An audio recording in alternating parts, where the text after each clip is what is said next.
Assalamualaikum warahmatullahi wabarakatuh. Alhamdulillahirabbil alamin alladzi bi ni'mati tatimmus sholihat wa bi dzikri sholahi tatanazzalur rahmat wal barakat wassalatu wassalamu ala sayyidis sadat sayyidina maulana Muhammadin qutbil qadat wa ala alihi wa ashabi al anjumi zahirat amma ba'du. Allahumma sholli ala ruhi sayyidina Muhammadin fil arwah wa ala jasadi fil ajsad wa ala qabri fil kubur wa ala alihi wasallim. Rabbi syrah li sadri wa yassir li amri wa hlul 'uqdatam min lisani yafqahu qawli. Rabbi zidni ilma warzuqni fahma. Allahumma iftah alaina futuhal arifin waj'alna khalisatan liwajhikal karim. Allahumma iftah alaina futuhal arifin waj'alna khalisatan liwajhikal karim. Allahumma iftah alaina futuhal arifin waj'alna khalisatan liwajhikal karim. Allahumma arzuqna fahman nabiyyin wa ilhamal malaikatil muqarrabin. Allahumma nawwir qulubana binuri hidayatika kama nawwaratal arda binuri syamsika. Rabbana anfa'na bima 'allamtana. Rabbi 'allimna alladzi yanfa'una. Rabbi faqihna wa faqih ahlana wa qarabati lana fi dinina.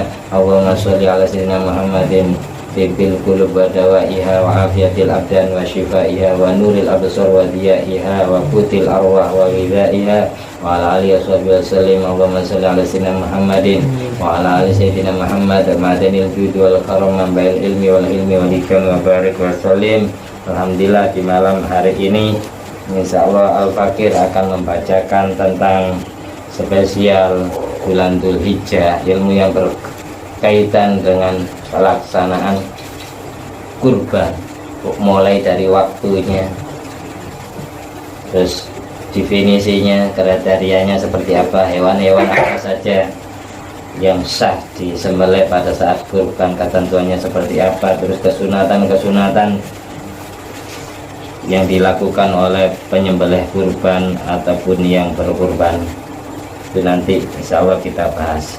Sebelumnya kita awali pertemuan ini dengan pembacaan Ummul Quran dengan niat biniyati liridha ilahi ta'ala wali syafaati Nabi Muhammad SAW wa alihi washabihi ajma'in jami'a bayuhan minal anbiya wal muslimin jami'a ali kullin wa sahabah wa qarabah wa tabi'in wa tabi'in lisanin medin jami'a ilma laikatin muqarrabin radhiyallahu salatu wassalamu majma'in jami'a madal arbatil mujtahidin wal qurra'ul fadfasin wal ulama'il amilun syuhada'i was sholihin sadidul muqallidin bidin jamil fuqaha al muhadin jama'ul yalikun ajma'in wa nakhususan la ruhi Syekh Muhammad bin Idris Asy-Syafi'i Syekh Ibrahim Al-Bajuri Syekh Abdul Thayyib Bisuja Syekh Muhammad Qasim Habib Abdurrahman bin Husain Syekh Ali Basabirin Syekh Ibn Ziyad Jami masyayikhina Syekh Awalan Akhiran Syekh Sulaiman Kemen Wakil Mahali Kabutarin Kenur Hasan bin Atil Gebar Kedahlan wa Abdul Adib bin Rabbi Mujahil bin Fadil Kenur Hasan bin Awad Halil Nabi Siraj Milad Wadina Wisa'adwani Kasanan Muhammad Baqin Iblan Muhammad Jalil Muhammad Nabi Abdul Jalil Akuban bin Habib Al-Mumin bin Jaya Imam Al-Muntazor Jami Awliya Tisa Sunan Keris Sunan Ampel Sunan Kiri Sunan Bonang Sunan Derajat Sunan Juga Sunan Muria Sunan Kudu Sunan Gunung Jati Sunan Kalijogo Sunan Murid ya Abdul Jalil Rambi Jalan mereka ting Sulim wafuri mazwaj menjerit malam jemain jami'i walidaina. Nama kedua orang tua mbah-mbahnya sebut semua.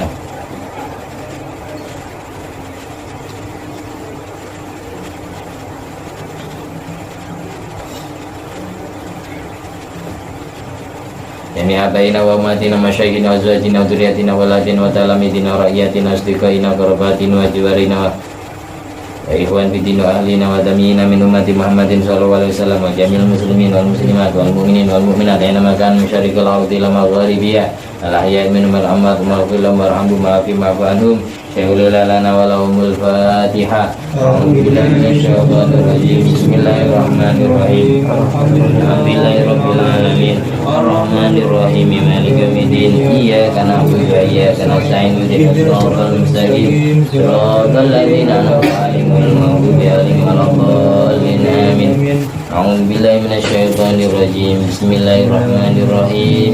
Inna a'tainakal kautsar sholli li rabbika wanhar inna syani'aka huwal abtar.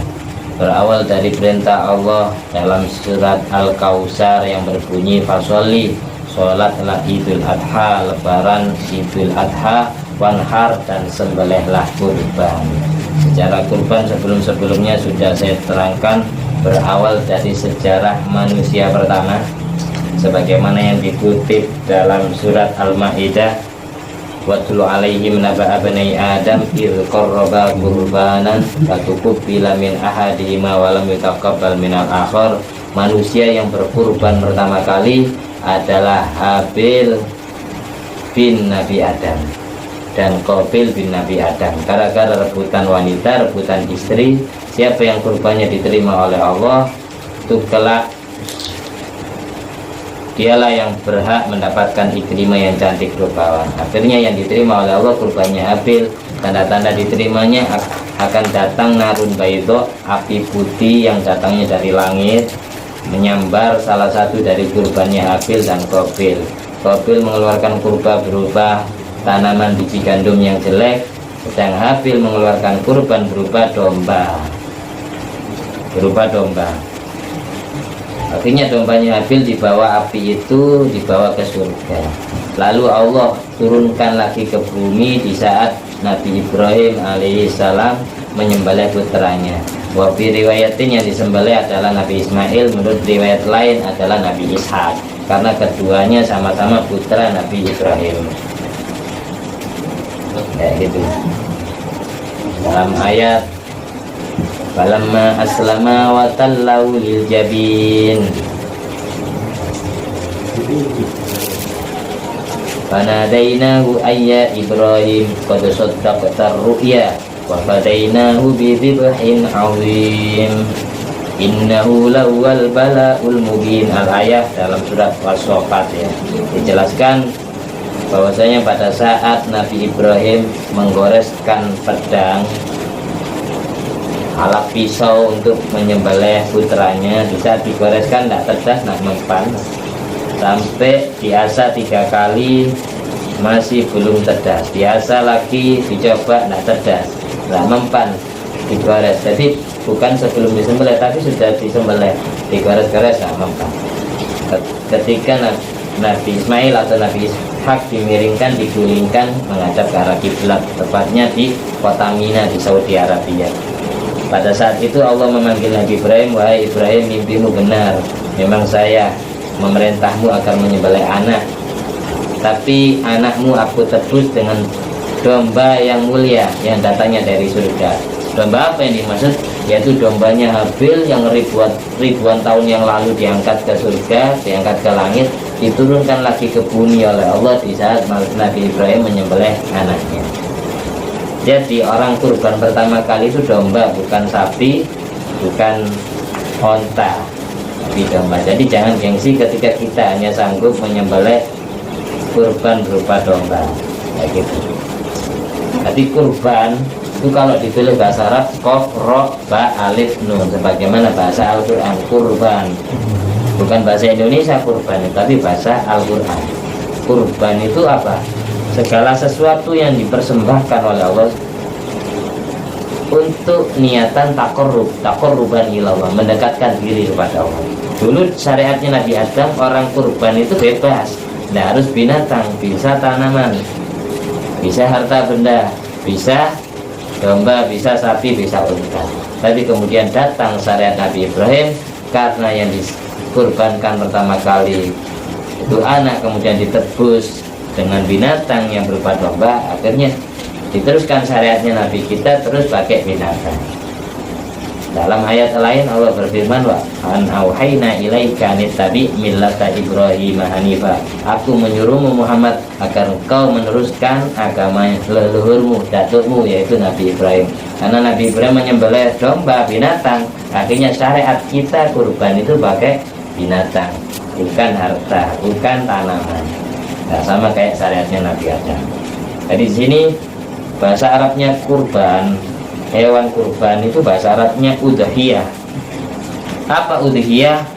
Wahya ismun lima yudbahu minan na'am yauma idin nahr wa ayyam tasyrik taqarruban ilallah. Nama untuk binatang yang disembelih di hari raya Idul Adha dan di hari tasyrik, 3 hari tasyrik. Jadi mulai tanggal 10 Dzulhijjah, 11 Dzulhijjah, 12 Dzulhijjah sampai 14 sampai 13 Dzulhijjah. 10, 11, 12, 13 Dzulhijjah. Ini waktu nyembelih kurban. Waktunya cuma 4 hari. Mulai, kenapa disebut udhiyah? Karena waktu pelaksanaannya dimulai datangnya waktu duha. Waktu duha itu kapan? Ketika irtifa'u syamsi ka qadri rumhin, ketika sinar matahari terangkat kira-kira 1 tombak. Kalau diukur menit dalam kitab Syamsul Munirah, Habib Ali bin Hasan Baharun Balwa menyatakan 15 menit setelah dulu usamsi terbitnya matahari itu masuk waktu duha. Irtifa'u syamsi itu 15 menit setelah terbitnya matahari baru masuk waktu duha. Setelah melakukan sholat Idul Adha, kemudian baca khutbah. Setelah baca khutbah kan masuk waktu duha. Disitulah mulai disyariatkannya berkurban. Waktunya kurban itu dimulai kapan? Setelah pelaksanaan sholat dan khutbah Idul Adha. Batas akhirnya kapan? Sampai tanggal 13 hari Tasyrik, sampai tanggal 13 Dzulhijjah. Pasnya ketika mendengar adzan maghrib itu sudah habis. Jadi tanggal 10 Dzulhijjah, tanggal 11 Dzulhijjah, tanggal 12 Dzulhijjah, tanggal 13 Dzulhijjah, ketika adzan maghrib sudah dikumandangkan, masuk malam 14, itu baru waktu kurban sudah habis. Kalau waktu kurbannya sudah habis sementara dia sudah kadung nadar semisal, maka kurbannya jadi kurban qadhaan, wajib diqadha'i, tetap disembelih seketika itu juga tanggal 14, tanggal 15. Kalau ditunda-tunda tambah dosa kalau kurban nadar. Hukum kurban sendiri itu apa? Hukum kurban sendiri itu hukumnya sunat kifayah. Kalau dilakukan banyak orang sunat kifayah. Tapi kalau dilakukan oleh individu 1 orang hukumnya sunat ain bagi dia. Sunat ain itu kesunatan secara individual. Kalau sunat kifayah kesunatan yang dicukupkan oleh orang sebagian. Tapi perlu diketahui tujzi'ul badana ataupun baqarah an sab'atin wa tujzi'u syat an wahidin. 1 sapi, 1 kambing, 1 onta itu cukup untuk 7 orang, tidak boleh lebih. 1 sapi atau 1 onta cukup untuk 7 orang, sedang 1 kambing hanya cukup 1 orang. Kalau kurbannya iuran gimana? Arisan kurban kan ada sekarang, dia digilir tiap tahunnya. Kalau kecukupan binatang ya sudah ditentukan dalam syariat. 1 sapi, 1 sapi atau 1 onta itu hanya cukup 7, tidak boleh lebih. Kalau kurban-kurban arisan itu semisal ya, yang iuran tentang kurban ini, arisan kurban ini ada 110 orang lah ya, 110 orang. Setiap tahunnya bisa beli sapi dari arisan kurban itu, bisa beli sapi 3 sebenarnya. Kan tadi saya bilang 1 sapi cukupnya untuk berapa orang? 7 orang. Ketika 3 sapi berarti 21 orang. Setiap orangnya 110 yang arisan. Setiap tahunnya dapat menghasilkan 3 sapi, otomatis mewakili 21 orang. Dan setiap tahunnya 21 orang yang dapat jatah, dan harus ditentukan siapa saja orangnya. Tidak boleh global. Kalau global nah cukup, harus ditentukan siapa saja yang diniatkan kurban hari ini, karena mereka yang niat nanti. Oh ini atas nama ini ada 21 orang. Setiap tahunnya 21 orang. Tidak masalah kayak gitu. Daripada ngumpulin duit sendiri kan susah, mending iuran tapi digilir tiap tahunnya. Makanya di sini Imam Syafi'i menyatakan, wa qala Syafi'i radhiyallahu an, Imam Syafi'i mengatakan, la urokhisu fi tarkiha liman qadara 'alaiha. Aku tidak memberikan toleransi hukum murah untuk orang yang sanggup berkurban tapi dia tidak mau melakukan. Bahkan hukumnya yukrohu tarkuha lil qadir alaiha, makruh hukumnya meninggalkan kurban, makruh hukumnya tidak berkurban bagi orang yang sanggup beli sapi, bagi orang yang sanggup beli onta, bagi orang yang sanggup beli kambing. Makruh hukumnya. Sawa'un kana min ahlil bawadi au min ahlil hadar aw safar, baik dia termasuk orang yang hidup di perdesaan atau di perkotaan atau sedang perjalanan. Hukumnya makruh bagi orang yang sanggup. Bagi orang yang berkurban, wala farqa bainal hajj wa ghairi, bagi orang yang sedang haji maupun yang tidak haji itu tetap sunat berkurban. Wa yusannu liman yuridu tadhiyah, sunat bagi orang yang ingin berkurban, kesunatannya apa? Allah yuzila sya'rahu wa dufrahu fi asri dzulhijjah hatta yudhiyah. Sunat bagi orang yang berkurban, sunat tidak potong rambut kepala, sunat tidak mencabut bulu ketek, sunat tidak mencukur bulu kelamin, sunat tidak potong kuku. Sampai kapan? Sampai hewannya sudah disembelih. Sampai hewannya sudah disembelih. Kesunatan ini disunatkan dalam syariat bagi orang yang berkurban.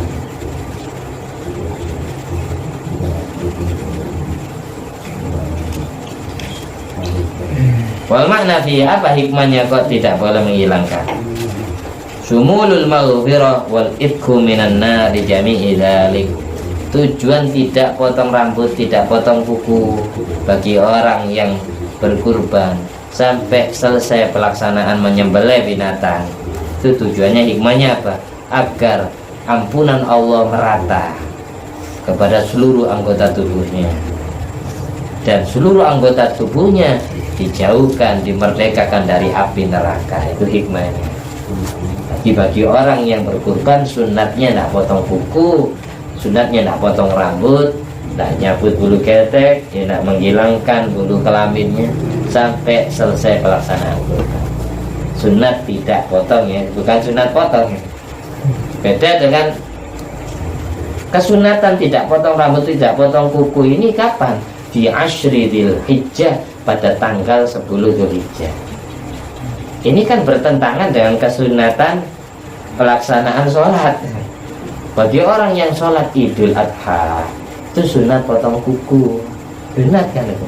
Tapi bagi orang yang sedang berkurban, jangan potong kuku. Sunatnya malah tidak potong kuku. Itu perlu dicatat ya. Itu bedanya.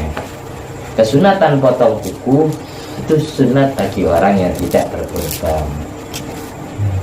Makanya kalau ingin potong kuku ya tanggal 9-nya, jangan tanggal 10-nya. Biar apa? Dosa-dosa orang yang berkurban itu seluruh dosanya, organ tubuhnya diampuni oleh Allah, dan seluruh organ tubuhnya dijauhkan dari api neraka. Makanya dulu pernah Rasulullah SAW menyampaikan kepada Siti Fatimah Zahra, memang kata tuannya yusan nuril rajul ay yadbahal udhiyata binafsi. Sunat bagi pria yang berkurban, sunat menyembelih kurbannya sendiri. Kapan? In ahsana dzabha, apabila dia bisa nyembelih kurban. Kalau tidak bisa, dia mewakilkan kepada ulama yang ngerti. Ketentuan nyembelih kurban itu wajib terpotongnya hulkum dan mari. Saluran nafas dan saluran makanan kan beda, ada dua. Kalau tidak tahu caranya jangan tak mesetak. Ya mending wakil kepada tukang jagal aja. Tidak apa-apa, nanti kita kasih ujroh. Tapi ujrohnya jangan diambilkan daging atau kulit. Jangan, hukumnya haram. Di ujrohnya tukang jagal yang nyembelihkan jangan diambilkan. Ujroh lain, pakai uang aja salami. Semisal itu nanti dapat jatah kepalanya atau kakinya, itu jangan diniati ujroh, diniati buat jatah beliau, gitu aja. Di ujrohnya jagal. Bagi orang yang berkurban itu tidak boleh menjual kulitnya, meskipun kulit, tidak boleh menjual rambutnya atau kepalanya.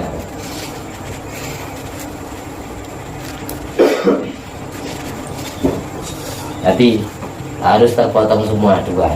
Posisinya tidak jauh dari ini, ukuran 2 jari ini. Jadi kalau orang nyembelih ayam atau kambing sapi jangan ininya.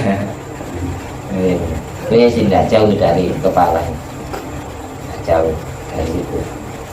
Beda dengan manusia ya. Kalau semisal dipotong del itu kayak pabrikannya, pabrik itu hukumnya. Kalau di baju di sini nanti di belakang. Saya tidak ingin jelaskan itu dulu, tapi menjelaskan hikmah-hikmah dulu. Nanti semisal nggak cukup waktu ini, nanti saya sambung di season berikutnya karena waktunya dikata 1 jam itu. Jadi maksud saya tetap saya hatamkan keterangan tentang kurban ini, tetap saya hatamkan, tapi bertahap ya. Biar nyambung episodenya kalau sinetron itu. Jadi bagi orang yang bisa nyembelih sendiri, sunatnya nyembelih sendiri kalau pria. Kalau tidak bisa ya mending wakil. Wal yurih dzabihatahu fa ahsinid dzibha. Biasanya sembelihan itu bisa bagus kalau tukang jagal kan pengalaman, sering nyembelih hewan. Hewan itu dagingnya kalau pingin empuk, pingin nikmat, pingin enak, itu biasanya katanya almarhum bapak saya itu kan jagal. Itu ketika nafasnya keluar baru disereng, misalnya dagingnya itu enak. Tapi ketika nafasnya binatang yang mau disembelih itu sedang tertahan, nggak keluar, jangan disereng. Itu atos, biasanya dagingnya itu enak. Tapi ya dirasakan dulu kan, orang kepala kan dihadapkan ke kiblat ya. Bisa ditaruh di belakang leher, baru nanti diambilnya dari belakang. Jangan sampai hewan itu matanya lihat kepada pisau. Dia makhluk yang ngerti juga, mau ditolimi, mau disakiti ngerti. Jadi dia tak kiras, diikat di belakang itu gitu. Baru diserang ketika nafasnya keluar, insya Allah dagingnya enak. Itu yang dimaksud hadis Nabi, wal yurih dzabihatahu fa ahsinid dzibha. Untuk wanita gimana? Wanita yang kurban, wa yusannu lil mar'at an tuwakkila fi dzatiha. Khusus untuk kaum hawa wanita, sunat mewakilkan di dalam menyembelih hewan kurbannya. Kama fil majmu' sebagaimana dalam kitab Majmu' Syarhul Muhadzab karya Imam Nawawi. Wa mithlu hal khunsa, demikian pula orang yang bancinya banci beneran ini. Maksudnya punya 2 alat kelamin. Kelamin wanita punya, kelamin pria punya. Bagi orang banci gimana? Orang yang punya 2 alat kelamin itu, apakah ketentuannya ikut pria, sunat disembelih sendiri? Apa ketentuannya ikut wanita, diwakilkan? Hukum khunsa itu sama seperti wanita, yaitu sunatnya diwakilkan kepada tukang jagal, orang yang paham. Kenapa kalau kaum pria sunatnya nyembelih sendiri? In ahsanat dzibha, jikalau dia tahu caranya nyembelih secara sah. Li'annahu sallallahu alaihi wasallam dhaha bi nafsihi kama rawahu syaikhan, sebagaimana riwayat Sahih Bukhari Muslim, Rasulullah itu nyembelih kurban sendiri, tidak menyuruh sahabatnya. Nabi Muhammad sallallahu alaihi wasallam.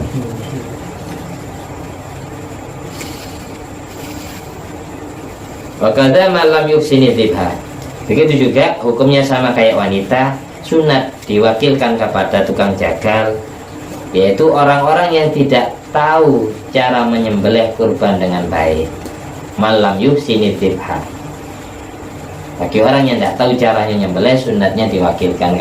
Kayak saya ini tidak tahu caranya nyembelih. Kalau mulai dulu tidak pernah diirini sama orang tua.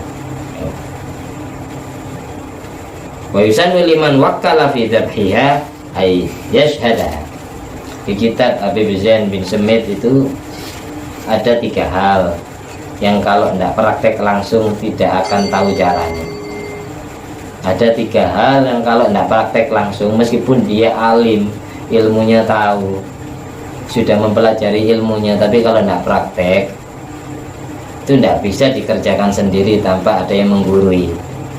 Beda kayak wudhu ya. Wudhu meskipun kita tidak pernah ngaji bab wudhu, kita ikut-ikutan saja bisa kan. Tapi kalau urusan 3 hal ini harus ada yang menggurui betul prakteknya. Yang pertama apa? Melakukan haji atau umroh. Ini kalau hanya belajar ilmu, tidak pernah datang ke sana, tidak akan tahu, tidak akan terbayang gimana bentuknya Ka'bah, gimana caranya sa'i, gimana caranya tawaf, bingung. Yang kedua itu tajhizul janaiz, mempersiapkan proses jenazah, cara memandikan mayit, cara mengkafaninya, cara mengkuburkannya. Ini kalau tidak praktek atau tidak digurui oleh orang yang pengalaman, tidak akan bisa. Yang ketiga itu masalah nyembelih binatang. Jadi 3 ilmu ini kalau tidak, ketika praktek tidak ada yang menggurui, tidak ada yang mencontohkan, itu banyak tidak bisanya, banyak tidak sahnya. Kalau selain 3 ini bisa kita kerjakan sendiri. Kamu sholat, belajar kitab sendiri terus dipraktekkan, bisa aja. Kamu wudhu, belajar ilmunya terus dipraktekkan sendiri, bisa. Kamu puasa, belajar ilmu bab puasa terus dipraktekkan sendiri, bisa aja saya. Tapi kalau urusan haji umroh, urusan proses jenazah atau urusan nyembelih binatang, ini harus ada yang mencontohkan. Orang yang mencontohkan itu orang yang berpengalaman, baru bisa kita ini.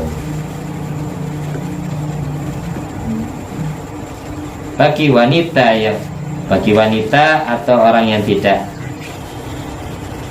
tahu cara menyembelih, sunat mewakilkannya kepada tukang jagal. Terus sunatnya juga yusanu liman wakkala fi dzabhiha, sunat bagi orang yang dipasrai untuk menyembelihkan hewan kurban, sunat bagi orang yang dipasrai untuk menyembelihkan hewan kurbannya wanita atau hewan kurbannya orang yang tidak tahu nyembelih sendiri, sunatnya Pak ayyushidha, membuat persaksian. Jadi gini, kayak saya wakil kepada Ustaz siapa, Ustaz Mizan, Ustaz Samsul ya, atau ada wanita wakil kepada Ustaz Mizan, Ustaz Samsul ya, gitu, wakil. Ini kurbannya siapa? Kurbannya Fatimah. Nah, nanti beliau yang diwakili, yang dipasrah ini ngomong ke orang, langsung buat saksi, 2 orang atau 3 orang, saksikan ya, ini kurbannya Fatimah. Sunatnya ngomong gitu bagi orang yang diwakili untuk menyembelihkan kurban, saksikan ya, ini kurbannya siapa, Khalid ya. Sunatnya gitu. Apa tujuannya? Karena Nabi melakukan demikian.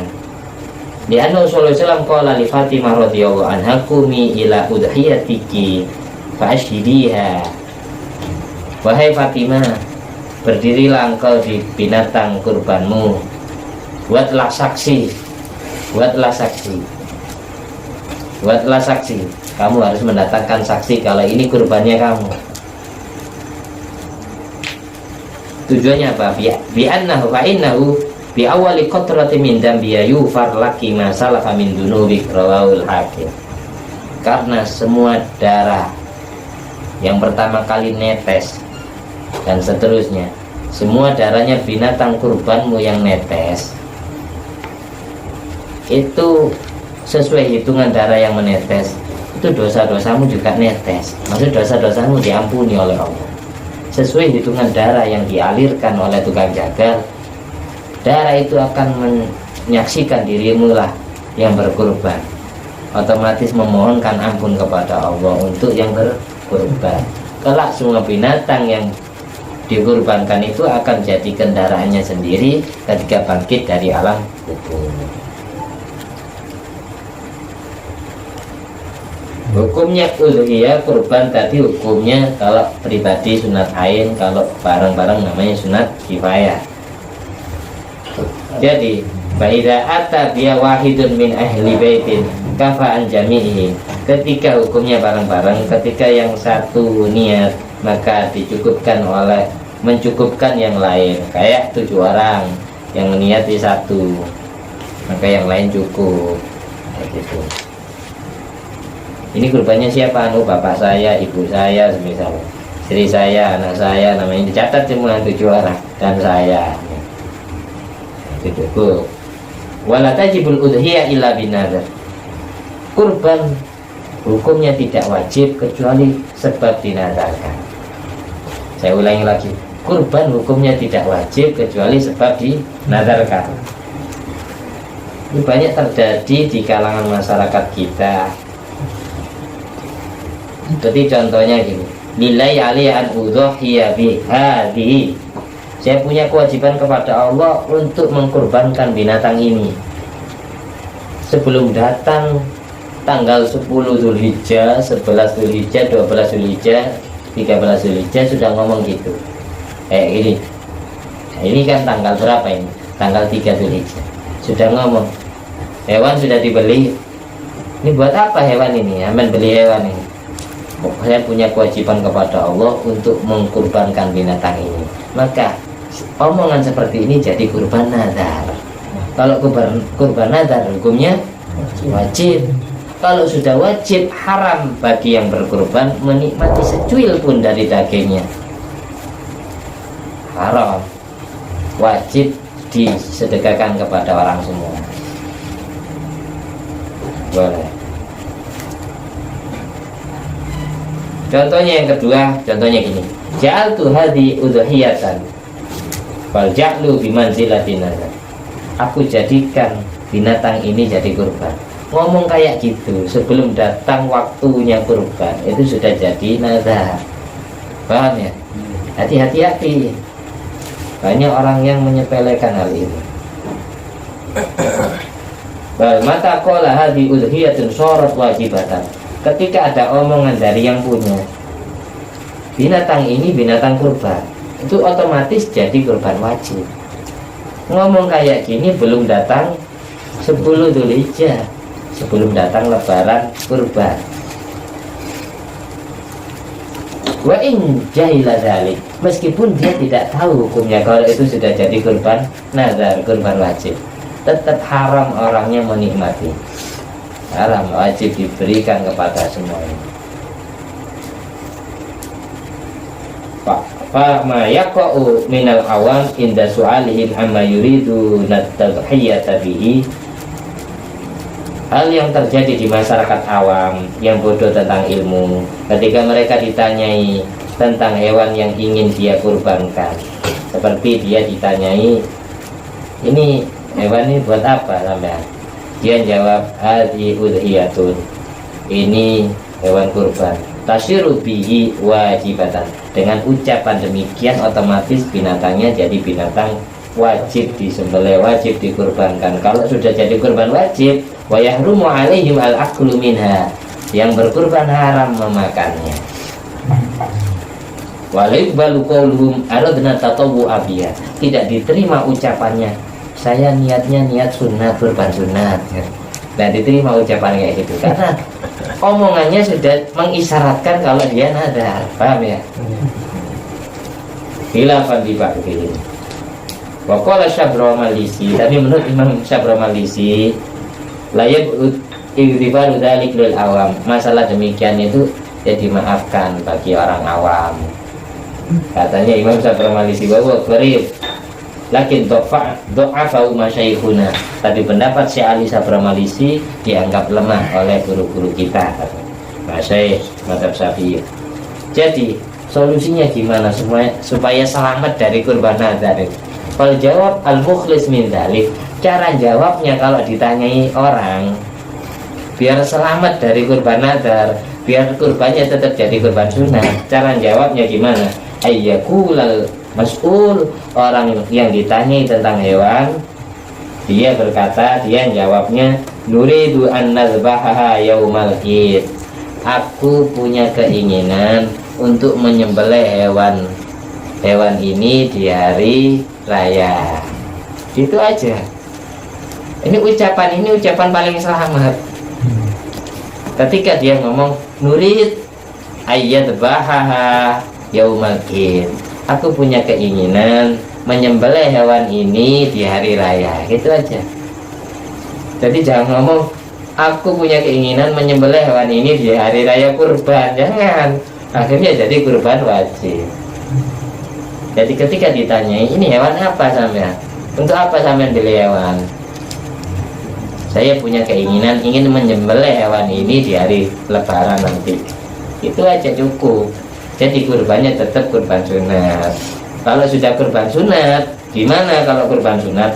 maka tuannya atau orang yang berkurban sunat mencicipi sebagian kecil, hanya tabarukan ngalap barokah saja, meskipun hanya satu suapan. Atau kalau menurut pendapat lain ya sepertiga dari dagingnya, sisanya 2/3-nya disedekahkan kepada orang lain, fakir miskin. Tapi hati-hati ya. Jadi kalau ditanya orang hati-hati. Banyak yang sepele nih, tapi sering terjadi. Orangnya kurang begitu ikhlas kalau nak makan. Rata-rata gitu.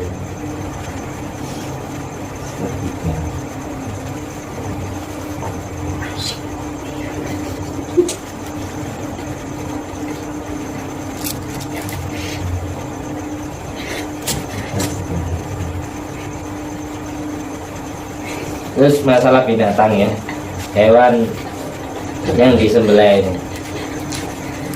ada 4 hewan. Arba'un la tujzi'u fil duha ya. Ada 4 binatang yang tidak cukup atau tidak sah kalau dijadikan hewan kurban. Yang pertama al-aura'ul bayyin, hewan yang picek, hewan yang piceknya al-bayyin auruha, yang matanya buta, hewan yang matanya buta. Yang kedua al-arja'ul bayyin arjuha, hewan yang kakinya pincang dengan jelas. Yang ketiga al-maridatul bayyin maraduha, hewan yang sakitnya sakit jelas. Wala yazuru yasiru hadil umur, tapi kalau piceknya dikit, enggak semuanya matanya picek, atau pincangnya dikit, enggak keseliu gitu, habis dipukul siapa karena nyuri makanan, atau sakitnya sakit-sakit ringan, enggak terlalu, itu tetap sah, tetap cukup. Tapi kalau hewannya sakit, ini mempengaruhi daging, dagingnya enggak enak. Hewannya buta pun atau hewannya pincang pun mempengaruhi dagingnya. Sama kayak kita kalau lagi sakit ngereges ini, pasti kulit kita, daging kita hangat. Kalau seandainya kita disembelih ya daging tidak enak. Mau merasakan makanan aja selezat apapun, kalau orang sakit lidahnya tidak akan nikmat, meskipun makanan idolanya, seleranya bisa.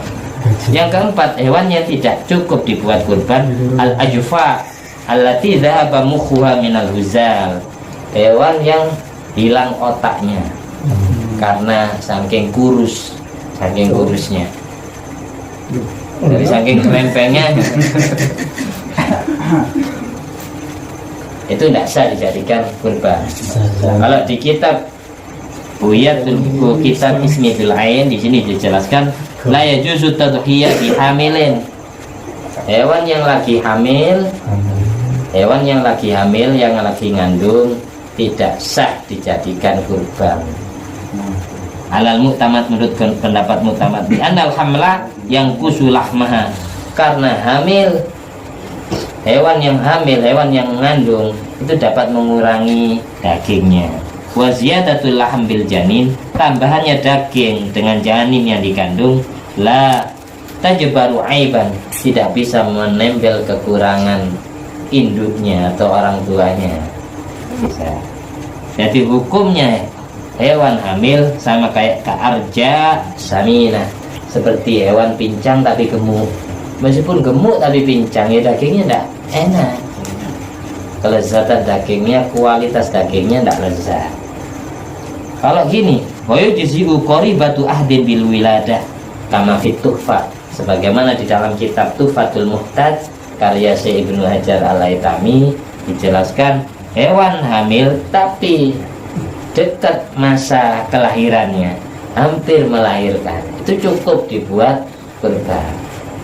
Karena kalau sudah hampir melahirkan anak, itu dagingnya normal. Jadi kalau baru-baru hamil atau lahirannya masih lama, itu tidak sah dijadikan kurban. Jadi kesimpulannya, ini perlu sampai catat ya, hewan-hewan yang sah dibuat kurban itu, bagaimana Imam Nawawi pernah ditanyai tentang hewan gimana menyembelih hewan panci misal. Hewan panci gimana Imam? Khunsa.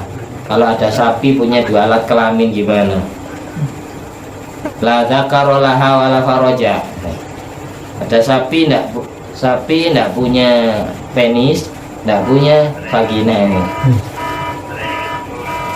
Wa innama laha kharqun inda darqiyah, tapi punya payudara. Hal tujzi'u udhiyatun aula.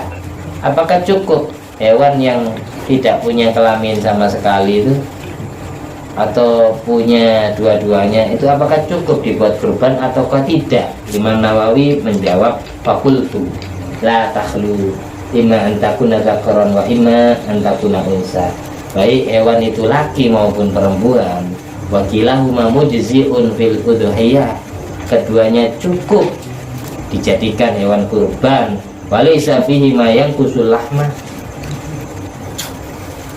Adanya hewan wanita maupun laki-laki tidak mempengaruhi kurangnya daging.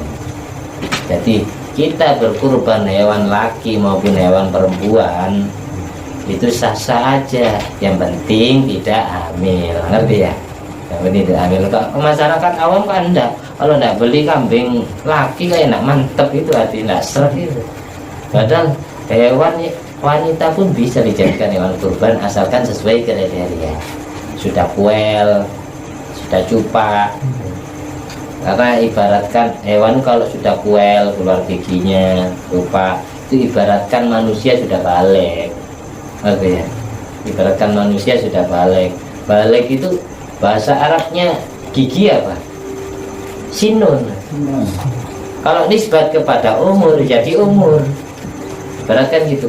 Orang yang sudah berumur, orang yang sudah balik, mengenapaki usia akil balik dengan usia itu sama kayak hewan yang sudah cupak giginya. Kayak gitu. Ibaratkan, makanya khusus hewan yang kayak gitu yang sah dijadikan hewan kurban. Zakaron kana au unsa au khunsa. Hewan yang sah dikurban itu baik hewannya kelaminnya laki-laki ataupun perempuan atau banci, sah semua. Nggak usah dibahas masalah kelamin. Yang penting itu apa tadi? Jangan sampai hamil itu aja. Nah, gini yang terakhir ya. Yang terakhir, karena kameramennya sudah melek merem ya. Kameramennya sudah melek merem, saya ditakut-takuti oleh tadi. Ini yang terakhir ya, yang terakhir. Ini banyak saya ditanyai oleh teman-teman mengenai binatang-binatang. Bagi orang yang mulai kecil belum diakikoi sama orang tuanya, terus ketika datang Lebaran Idul Adha, dia sanggup beli kambing semisal. Saya niati apa ini? Saya niati akikah dulu apa kurban dulu? Paham maksud pertanyaannya? Ada orang belum akikah sama sekali, suatu saat dia sanggup beli kambing. Belinya pas di bulan Idul Adha. Dia kebingungan, tanya ke saya, "Tad, gimana? Saya ini niat kurban, nanti apa niatnya akikah? Apa boleh dirangkep?" Kayak gitu. Niatnya otomatis pas dirangkep langsung kurban sekaligus akikah. Apa boleh kayak gitu? Apakah harus dipisah? Nah, ini jawabannya ada khilaf.